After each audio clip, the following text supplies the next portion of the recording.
وقت کافی طویل ہوتا جا رہا ہے، میں بڑے ادب و احترام کے ساتھ گزارش کرتا ہوں حضرت علامہ مولانا شاداب خان صفی صاحب قبلہ کے بارگاہ میں میں عرض گزار ہوں کہ حضرت مائک پر تشریف لائیں اور اپنے خطاب سے آپ تمام لوگوں کو، سامعین کو قلوب نور و مجلہ فرمائے۔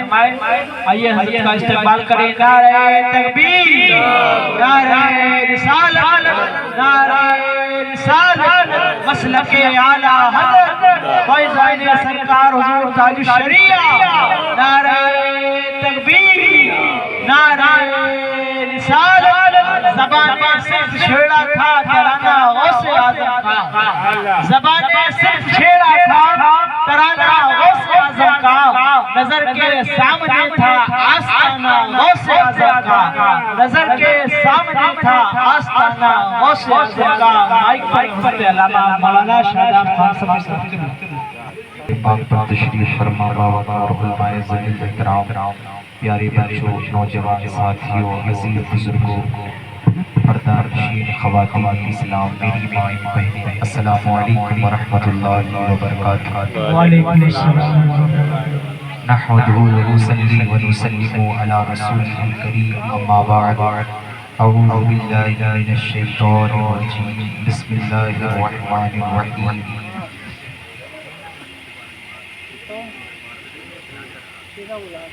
ان اولیاء من المتقون، صدق اللہ مولانا العظیم، وبلغنا رسولہ النبی الامین المکین المبین الکریم، ونحن علی ذلک لمن الشاہدین والشاکرین، والحمد للہ رب العالمین۔ اللہ کافی کسد الکافی وجد الکافی لکل کافی کفانی الکافی ونعم الکافی وللہ الحمد۔ غوث اعظم بمنی بے سر و سامان مدد قبلہ دی، مدد کعبہ امام مدد بگردہ بی بلا افتاد کشتی، ضعیفان و شکستہ رہ تو کشتی، بحق خواجہ عثمان ہارونی، مدد کن یا معین الدین چشتی، مدد کن یا معین الدین چشتی، مدد کن یا معین الدین چشتی۔ حضرات گرامی وقار، جیسا کہ آپ تمامی حضرات کو یہ علم ہے کہ آج آپ ایک اللہ کے ولی کی محفل میں حاضر ہیں، ایک اللہ کے ولی کی بارگاہ میں حاضر ہیں اور خراج عقیدت پیش کر رہے ہیں۔ اللہ رب العزت کی بارگاہ میں دعا ہے کہ صاحب مزار کے فیوز و برکات سے ہم سبوں کو مالا مال فرمائے، صاحب مزار کے صدقے و طفیل ہماری تمام پریشانیوں کو حل فرمائے۔ آئیے چند باتیں پیش کروں، وقت ہو چکا ہے، بس تھوڑی دیر 20 سے 25 منٹ مجھے سن لیں۔ اللہ رب العزت کی بارگاہ میں دعا کریں، اللہ مجھے حق اور اس پر عمل کرنے کی توفیق عطا فرمائے۔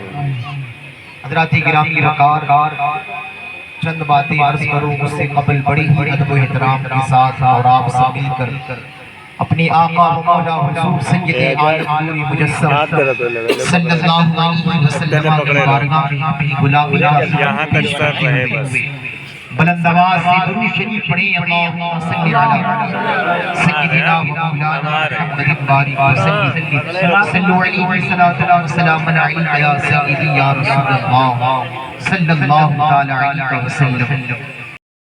ہم سنیوں کو عقیدہ ہے اللہ کا ولی نہ یہاں پر اسے کوئی ڈر کوئی خوف ہے، قیامت کے دن اسے کوئی خوف ہو۔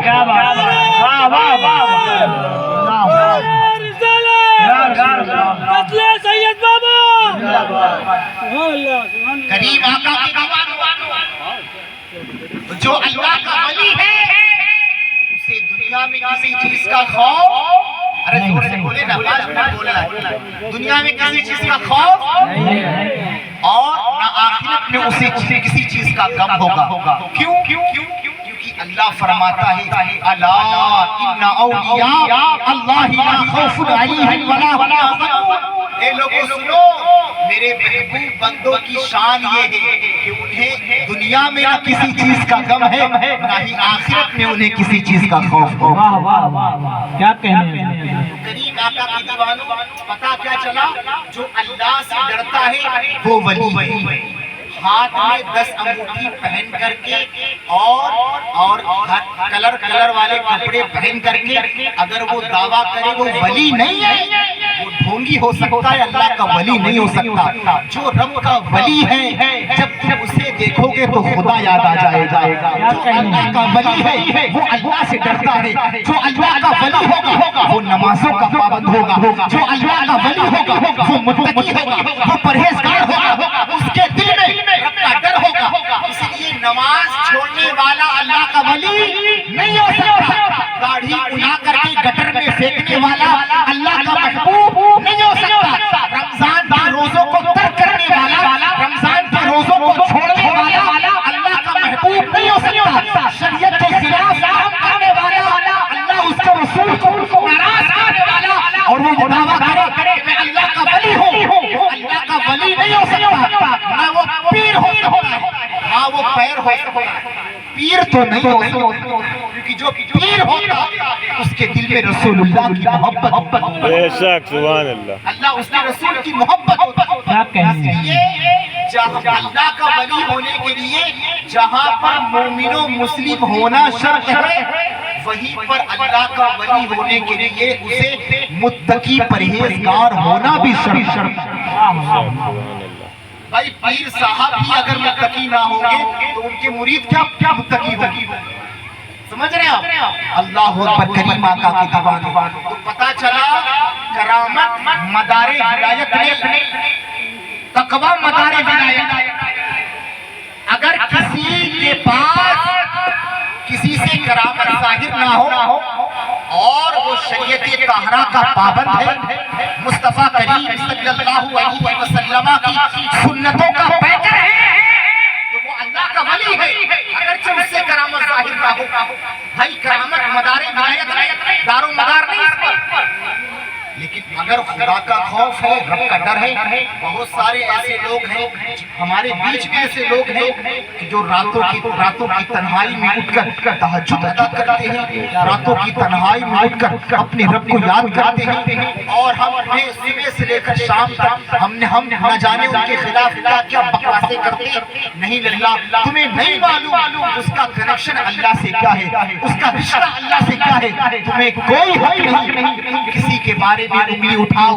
اللہ اکبر، اس لیے کہ جسے تم صبح سے لے کر شام تک گالی دیتے ہو، کیا پتا اللہ اس سے راضی ہو؟ بے شک سبحان اللہ، کوئی گارنٹی نہیں اس کی، کوئی گارنٹی نہیں، کیا پتا اللہ اس سے راضی ہو؟ اس لیے اپنے آپ کا محاسبہ کریں، اپنے گریبان میں جھانک کر دیکھیں کہ ہم کیا ہیں۔ جب آپ اپنے آپ کو دیکھیں گے تو اگلے کو آپ غلط نہیں بولیں، سمجھ رہے ہیں؟ جب آپ اپنے آپ کا محاسبہ کریں گے ہم دوسرے کو غلط نہیں بولیں گے، دوسروں کو غلط بولنے سے پہلے خود کو سنوارنے کی کوشش کریں، اگلا آپ کو کبھی غلط نظر نہیں آئے، کبھی غلط نظر نہیں آئے گا۔ تو عرض یہ کر رہا تھا اللہ کا ولی کون ہے؟ جس کے دل میں اللہ کی سچی محبت ہے۔ بس آخری بات کا عرض کر رہا ہوں اور اسے ایک حکایت پیش کرتا ہوں، ایک واقعہ پیش کرتا ہوں۔ حضرت سید الطائفہ جنید بغدادی، یہ پائے کے بزرگ ہیں، اللہ کے مقدس ولی ہیں، شان یہ ہے، مرتبہ یہ ہے، مقام یہ ہے، اللہ تبارک و تعالیٰ نے انہیں ایسا مقام و مرتبہ نوازا تھا کہ حضرت سید الطائفہ جنید بغدادی دریائے دجلہ پر مصلی بچھا کر کے نماز ادا کرتے تھے۔ بھائی اللہ کے ولیوں کی حکومت زمین پر بھی ہوتی ہے، آسمان پر بھی ہوتی ہے، ہواؤں پر بھی ہوتی ہے اور سمندر کی لہروں پر۔ حضرت جنید بغدادی دریائے دجلہ پر مصلی بچھا کر نماز ادا کرتے تھے۔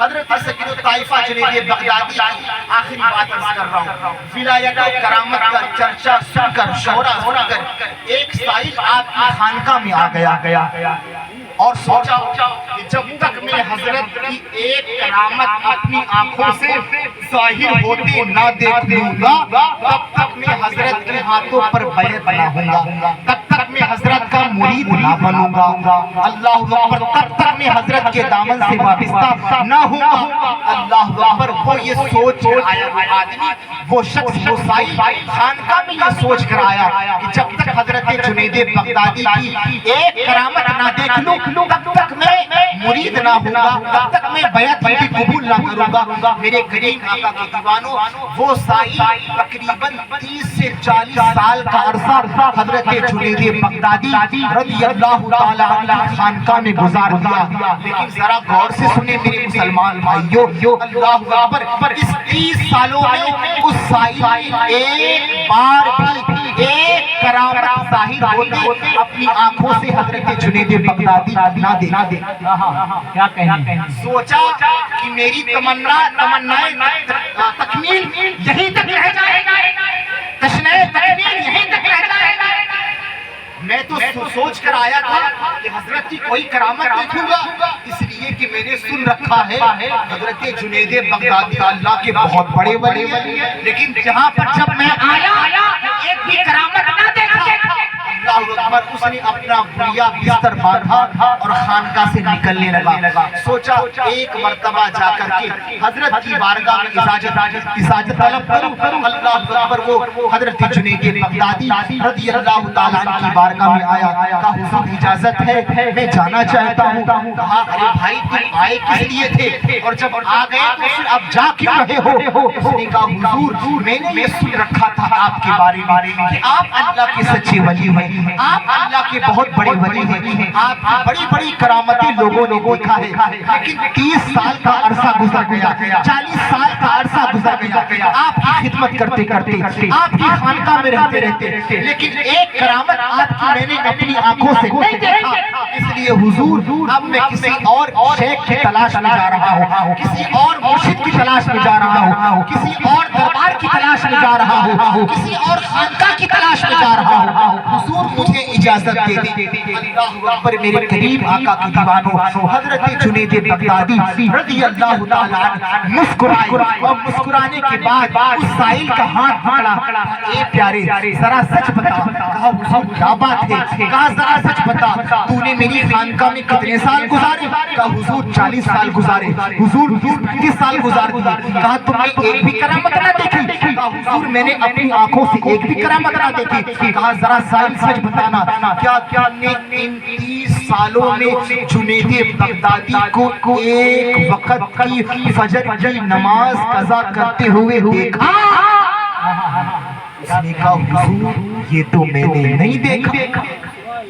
حضرت جنید بغدادی فرمانے لگے، اے سائی کیا تم نے کبھی مجھے دیکھا کہ میں نے جان بوجھ کر کے ظہر کی نماز کو ترک کیا؟ کہا حضور نہیں دیکھا۔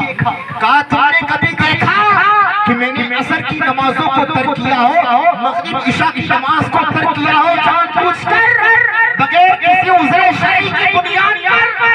اس نے کہا حضور میں نے نہیں دیکھا۔ کہا تم نے کبھی دیکھا ایسا کہ میرا ایک فعل، ایک کام، ایک قدم شریعت کے خلاف گیا ہو، شریعت کے خلاف اٹھا ہو؟ ایک بھی قدم اور ایک کام تم نے میرا دیکھا کہ میں نے وہ ایک کام شریعت کے خلاف کیا ہو؟ کہا حضور یہ تو بات سچ ہے اور حق پر مبنی ہے کہ میں 30 سال کا عرصہ آپ کی خانقاہ میں گزار دیا، لیکن ان 30 سالوں میں ایک مرتبہ بھی شریعت کے خلاف آپ کو جاتے نہیں دیکھا۔ حضرت جنید بغدادی فرمانے لگے، اے سائل تو ذرا بتا جس کی 30 سال 40 سال میں ایک وقت کی فرض کی نماز قضا نہ ہوئی ہو، اس سے بڑا ولی کون ہو سکتا ہے؟ اس سے بڑا سچا ولی کون ہو سکتا ہے؟ اس سے بڑی برامت کون ہو سکتا ہے؟ اللہ اکبر، وہ سائل قدموں میں گرا، کہا حضور معاف فرما دے، مجھے سمجھ میں آ گیا کہ جب آپ کی عبادت اتنی لاجواب ہے تو اللہ تبارک و تعالیٰ نے آپ کو کیا مقام اور کیا مرتبے نوازے ہوں گے۔ آپ اللہ کے سچے ولی ہیں، مجھے اپنے دامن سے وابستہ کریم آقا کی دیوانی تو پتا چلا کہ جو اللہ کا ولی ہوتا ہے وہ اللہ سے ڈرتا ہے. اس لیے اللہ دوستی کرنا تو سچوں کے ساتھ، دوستی کرنا تو نیک لوگوں کے ساتھ. اس لیے اگر تم نیک بھی ہو، پوائنٹ کی بات عرض کر رہا ہوں، اگر تم نیک بھی اپنے آپ کو کہلاتے ہو، اگر تم شرابی کے پاس بیٹھ گئے، اگر تم جوا باز کے پاس بیٹھ گئے، اگر تم سود خور کے پاس بیٹھ گئے، اگر تم بیاس کھانے والے کے پاس بیٹھ گئے، اگرچہ تم نیک ہو بظاہر، لیکن اگر اس کا نام آئے گا چوری میں، اگر اس کا نام آئے گا شراب پینے میں، تو تمہیں بھی شرابی کہا جائے گا، تمہیں بھی جواری کہا جائے گا. اللہ اکبر. تمہیں بھی سود خور کھانے والا کہا جائے گا. اس لیے کریم آقا کے دیوانوں دوستی رکھو تو سچوں کے ساتھ. میرا اللہ فرماتا ہے یا ایھا الذین آمنوا وکونوا مع الصادقین، اے ایمان والو اللہ سے ڈرو اور سچوں کے ساتھ ہو جاؤ. جب تم سچوں کے ساتھ ہو جاؤ گے تو اللہ تبارک و تعالیٰ کی بارگاہ میں تم قبول ہو جاؤ گے. تم یہاں بھی کامیاب ہو جاؤ گے، تم وہاں بھی کامیاب ہو جاؤ گے. صاحب مزار کا آپ روزہ دیکھ رہے ہیں کیوں چمک رہا ہے؟ اس لیے چمک رہا ہے انہوں نے اپنی زندگی کو یہاں وہاں نہیں گزارا، بلکہ اللہ کے جو نیک بندے تھے انہیں اپنا ساتھی بنا لیا، اللہ کی بارگاہ میں مقبول ہو گئے. آؤ کریم آقا کی دیوانوں، رب تبارک و تعالیٰ کی بارگاہ میں ہم سچی توبہ کریں. اے اللہ ہمارے گناہوں کو بخش دے، ہمارے گناہوں کو معاف فرما دے، ہماری خطاؤں کو معاف فرما دے اور ہمیں سچا نیک انسان بنا دے، ہمیں دنیا و آخرت میں کامیاب بنا دے.